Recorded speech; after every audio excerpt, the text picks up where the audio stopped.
Hey guys, what's up? It's Elucid. I got another turn here for Mountain Arena. It's turn 11, and we've got things starting to heat up a little bit. You can see we got some Niefelheim on Sauromatia action. Got a message from Machaka. I tested several scripts and always got my butt kicked. So Aslan is the cowardly lion for now. Well, let's take a look at this. Where's Machaka? Okay, so Lanka last turn could have attacked Machaka. He had a big army here, but he had another army to the north. And he decided instead of attacking this turn, let's consolidate forces. So now he's going to have so many Ansaras, Anusaras. And Micklin, I think as I would have done, was like, okay, well, can I defend? If he can defend, he can try to roll the dice. But if every way he kind of runs it, he's going to lose. There's no reason to try to hold this fort. It's only a $600 fort. Doesn't have a temple, doesn't have a lab. You know, it's not like the end of the game if he loses it. It's just minus 600. The question, though, is what is he going to do? And we can start to see a sign of it since he's starting to get pygmies, which are little archers. So I'm guessing he's thinking flaming arrows and a ton of pygmies. And I think that will fuck these guys up pretty fierce. Because... one thing he does not have on this little race car bless is Lanka's fire resistance. And Lanka's dudes have fire malice. So that's one of the things you really... Oh, wait, these guys don't. Oh, I guess it's only the summons that have it then. How about that? For some reason, I thought these guys had it too. Well, that's definitely going to make it less painful. But still, 300 flaming arrows is going to tear these guys up. Quickness, like these guys are so fast, they're going to be up in the archer's business pretty quickly. But, you know, if you have chaff or like, I don't know, something that can distract them for a few turns, they're going to die to the archers pretty quick. And the pygmies are so small. One of the nice things about them is you can pack them really densely. So it might be that these guys actually just have trouble getting in close enough, like to kill, like the geometry of it is such that the numbers of the Lanka are somewhat wasted while the pygmies shoot them. I don't really know how it will play out, but that's an option. But yeah, I mean, Machaka is looking like they're going to go back on the defensive, which I think in a lot of ways like is kind of a losing move to go on the defensive, to just like pull back. But one of the things about this map is there's still a fair amount of territory here. So if you have some goal in sight, some number of troops you need to recruit, and some research target you need to hit, you can pull back out of here and then come back out to try to take it later. So we'll have to see what happens. Coming down to Sauromatia, this province, I believe, didn't have any PD in it. And so Niefelheim just takes it for free. We don't even get to see what's there. This one gets hit by this Niefel Jarl. And I was peeking at this turn earlier, and this guy has a heroic trait of extraordinary agility, which is quite nice.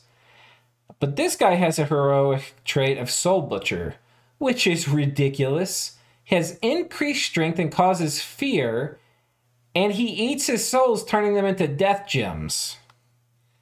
So he gets a bonus strength, he gets fear, and he's gonna basically it's like the sickle whose crop is pain or whatever, right? So he gets death gems from each kill. I don't know if it counts PD. And I don't remember if we can see it. I think we can actually see it in combat.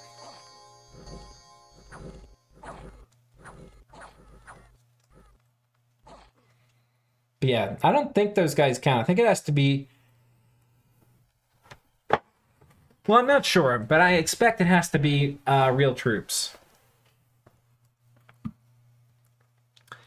So not looking great for Sauromatia. The thing is, and I think this is important, these provinces are heat, right? These are Sauromatian Dominion. This is actually Sauromatian Dominion.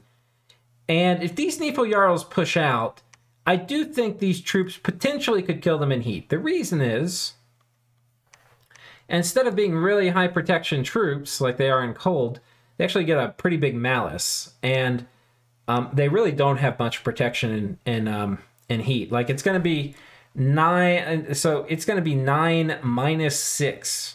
They're going to have like 3 body protection in heat. On top of that, they're going to have worse defense. It's a really big swing. They really suck in heat.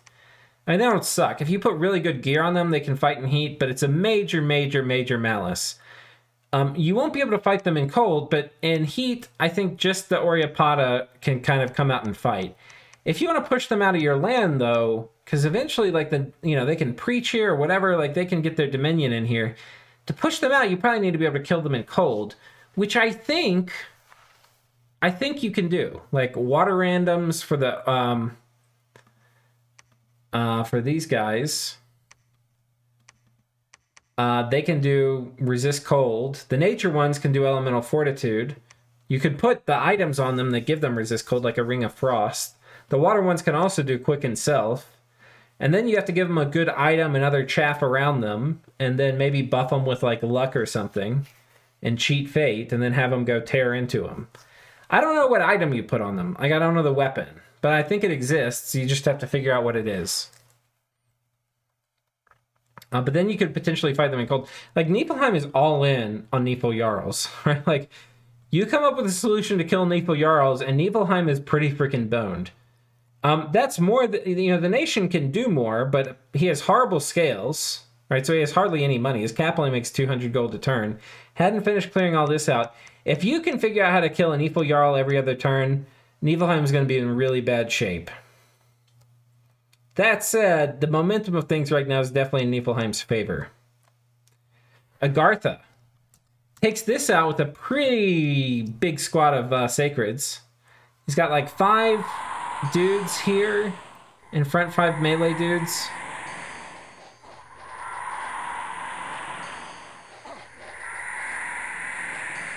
Sadly, they're shooting at the archers. You really want them on fire closest. I don't really like the guard commander business here. I think you just let your dudes run out and attack. But anyway, this is working fine.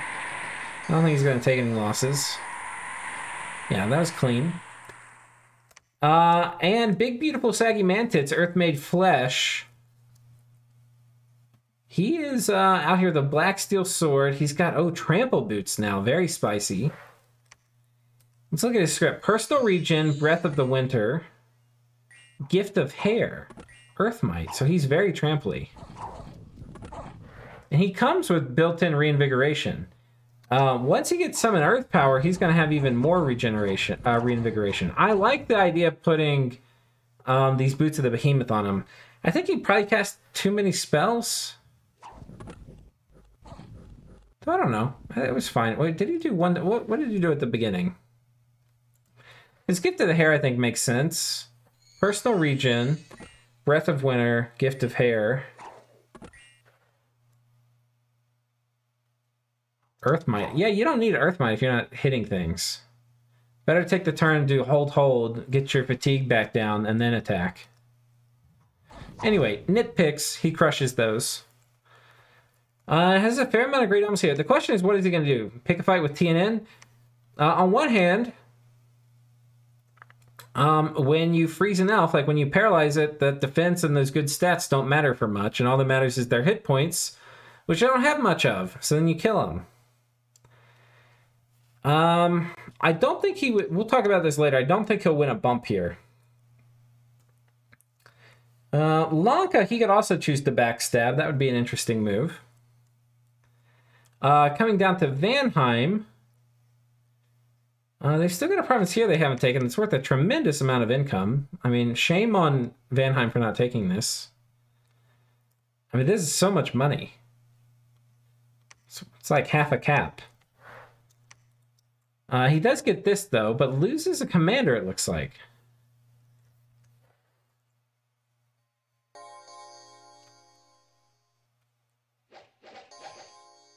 So the Van here... I mean, this should be a really easy combat. Oh, no. God, he is fast as fuck. Oh no, Ballin. You lose your heroic quickness Van Hurst because you have them on attack rear by themselves. No. No, Ballin. Dude. And put him on attack closest. Give him another script so he doesn't run in so fast. I will say, it's easy to not know you have heroic quickness, like if you're not paying attention. But if you have it, you often need to like give your guy another script, like spell to cast or put him on hold so he doesn't like outrun the army. But this, I think, is a double tragedy because from here he could have sailed with that Van Herse up here and hit those with this big squad of Vikings. But now he can't. He's got to wait for somebody to come pick him up. Oh no. What a tragedy. Man, it would be so nice getting these too. This is a really nice province. What a freaking tragedy. All right. Well, that's it for that column. Coming over to this one, we've got Ubar. Still hasn't taken this sorceress province, but has rolled out in force. I mean, this is a lot of dudes. We've got about like 10 camels, with the little birds that are going to come down. And a lot of these Jinn. This looks like about 20 Jinn. He's got lightning bolt researched as well, which is good to know. Yeah, these guys are looking pretty rough. So he's going to start getting some experience stars on these guys. Yeah. Okay. And he took this with the wet ones. So he's got decisions. Ubar could come up here and pick a fight with T and Chi. I think he's going to have trouble killing this stack. And T and Chi's going to have trouble dealing with him with Shaitans. But you probably don't want to like mobilize and fly your whole Shaitan Corps out this way this early. I don't know. I feel like he's going to leave them alone. The other matchup with Dione is also really tricky for him. I think he sent us a message either in-game or maybe he DM'd it to me in Discord. I can't remember. But yeah, he doesn't have a good answer to the Dione yet. So Holy Scourges and stuff will obviously be really helpful, but he does not have them yet. The only indies left are here, I guess. And maybe this throne. So he could make a play at some of these. This is the inner throne. That's pretty nice. It's going to help you get a blood economy going. Blood, not the best with Ubar, but it's okay. And then Lore Masters, that would be really nice. Yeah, this would be a sick throne for them. You don't have the best magic diversity as Ubar, so they would definitely appreciate this. I think he does have a rainbow god, though, so he'd probably appreciate it less than others. Coming down to Mictlan, we can see that he moved an army here over near Sauromatia. Otherwise, he's got a squad here, clearly looking like he's worried a bit about Vanheim attacking him. And he's got some slaves over here. I think he's recruiting them here in this really low population province and probably blood hunting here. So I expect in a few turns we'll see the first Aussies coming out. Coming down to Hinnom. Fun Wagon's rolling out. He's got 6 here. He's got 6 here, both supported by a tiny bit of Avites. We see the first Melkort. Blessing. Flying Shards. You would think he would do Stone Skin or something. He must have all 2 by now, right? Flying Shards just ruining his fatigue. Not a good call. But he does have, what, 3 reinvigoration now with Blood Surge active? Okay. I mean, that's a pretty valuable Melkort. Earth randoms are really nice early game. We could have some pretty cool super combatant versus super combatant action with Yomi.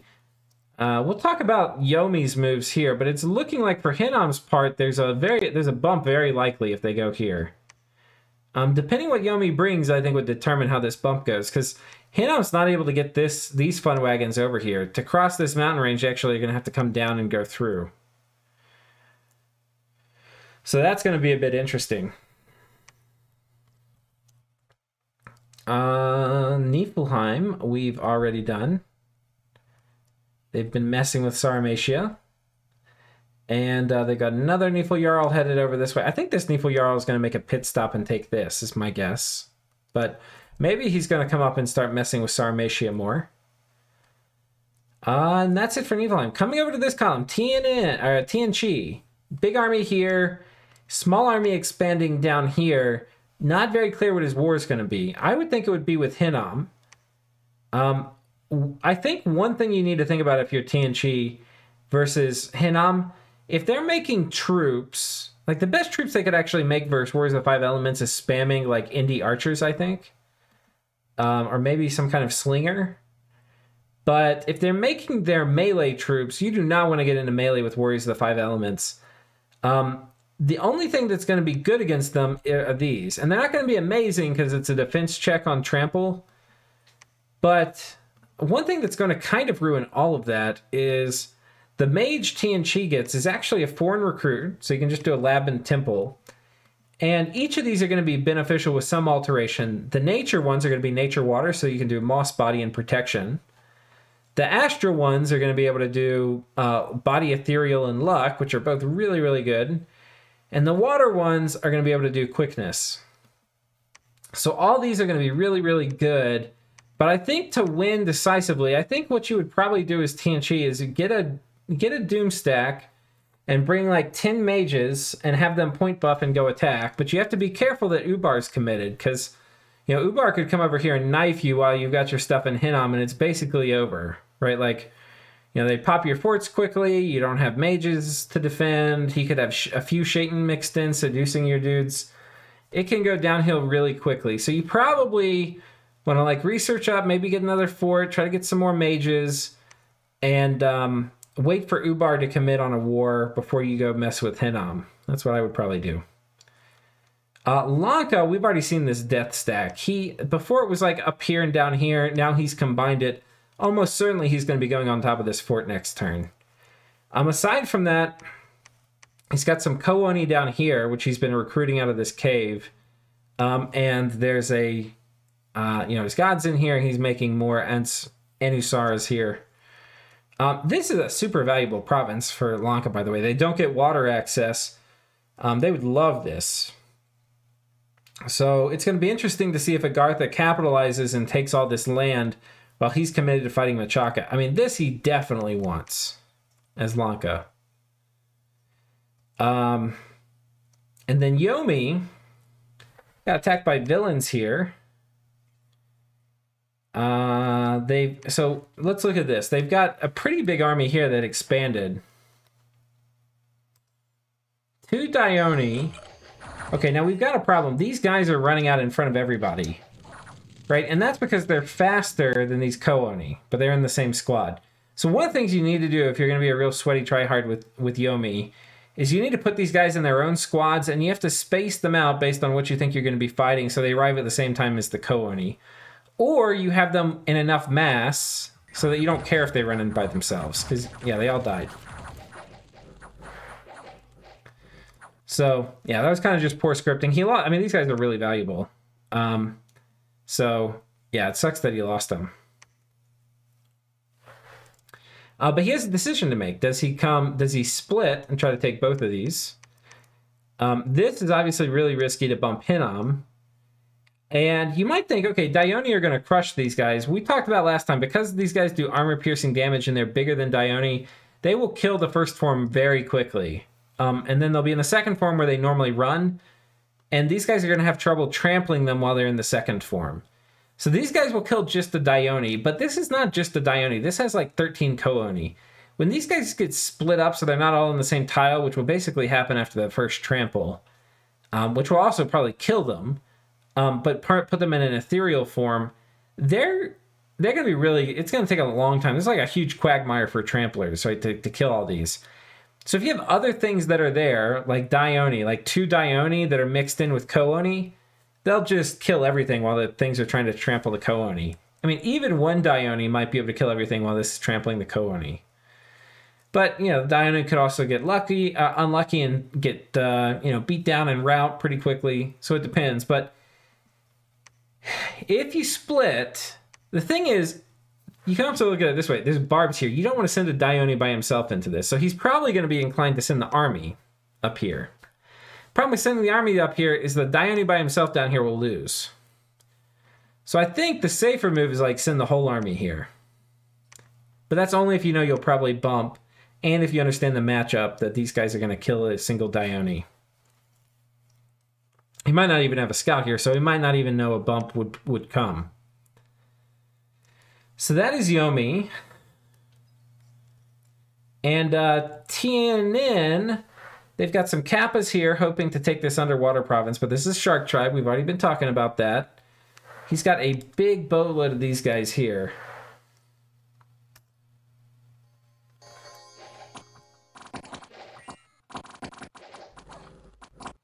I think he lost one here. No, he didn't. So he's got a She Champion and a She Lord. I think these guys would kill this dude. If they don't get frozen immediately, which I don't think they will. It's neutral temperature scales.